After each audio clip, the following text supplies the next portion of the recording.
ওয়ালটনের নিজস্ব সর্বাধুনিক ম্যানুফ্যাকচারিং প্ল্যান্টসে উৎপাদিত আন্তর্জাতিক মানের 50,000-এরও বেশি industrial materials, components, testing lab ও ফ্যাসিলিটি দেশি বিদেশি শিল্পোদ্যোক্তা ও ক্রেতাদের নিকট তুলে ধরার লক্ষ্যে দেশে দ্বিতীয়বারের মতো আয়োজন করা হয়েছে অ্যাডভান্স টেকনোলজি সলিউশন বা এটিএস এক্সপো 2024।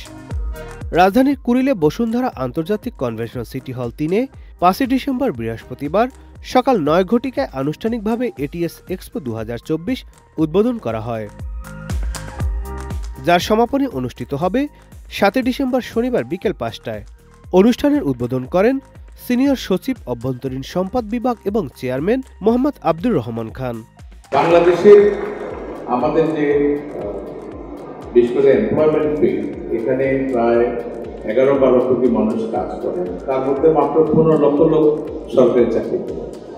বাকিদের এমপ্লয়মেন্ট কিন্তু তৈরি করেছে আমাদের প্রাইভেট সেক্টর ও ওয়ালটনের মতো প্রতিষ্ঠানগুলোই। এবং আরেকটা জিনিস দেখে আমার খুব ভালো লেগেছে যে ওয়ালটন শুধু নিজেরা ভালো করেছে তা না, অন্যদেরকে হ্যান্ড হোল্ডিং করার চেষ্টা করছে। বিশেষ করে আজকের এই এক্সিবিশনে আমি যেই জিনিসগুলো দেখলাম, বিভিন্ন পার্টস, বিভিন্ন ছোট জিনিস, যেগুলো অন্যান্য ইন্ডাস্ট্রির জন্য র মেটেরিয়াল, ওনারা চাচ্ছেন যে বাকিরাও এগিয়ে আসে। এটাও অত্যন্ত ভালো উদ্যোগ এবং সাধুবাদ পাওয়ার মতো। এছাড়া অনুষ্ঠানে উপস্থিত থাকেন ওয়ালটনের vice chairman S M. Ashraful Alam সহ অনেকেই। এই প্রোগ্রামটায় এমন একটা জায়গায় আমাদের নিয়ে যাবে বাংলাদেশকে। আমি এই ধারাবাহিকতাটা রক্ষা করার জন্য আমি হয়তো সবসময় আসতে পারবো না, থাকতে পারবো না। আমি আমার প্রত্যেক ওয়ালটন ভাই বোন এবং দেশবাসীর কাছে অনুরোধ করব, এরকম মেলাগুলোকে আপনারা উৎসাহ দেন। এই মেলাগুলো আমাদের দেশকে সারা পৃথিবীর কাছে পরিচিত করে।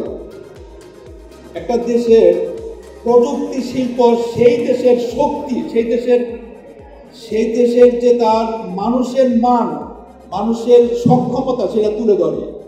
আমাদের এই প্রযুক্তি শিল্প, আমাদের এই গর্বের যে একটা বিষয়, সেটা শুধু ওয়ালটনের না, আমি বলবো সারা বাংলাদেশের।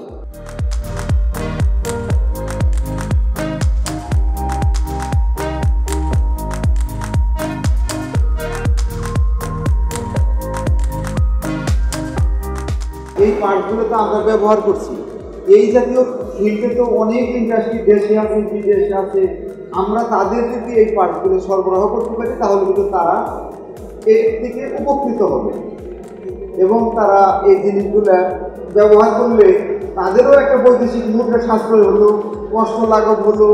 আমাদের যেরকম 600 থেকে 1000 ইঞ্জিনিয়ারের R&D আছে, এটা কিন্তু সবার পক্ষে সম্ভব না। তারা যাতে এই ফ্লেভারটা নিতে পারে, আমাদের কাছ থেকে এই সহযোগিতা নিতে পারে, আমরা তারই জন্য এই মেলার আয়োজন করেছি। Nadim Hasan, Channel I.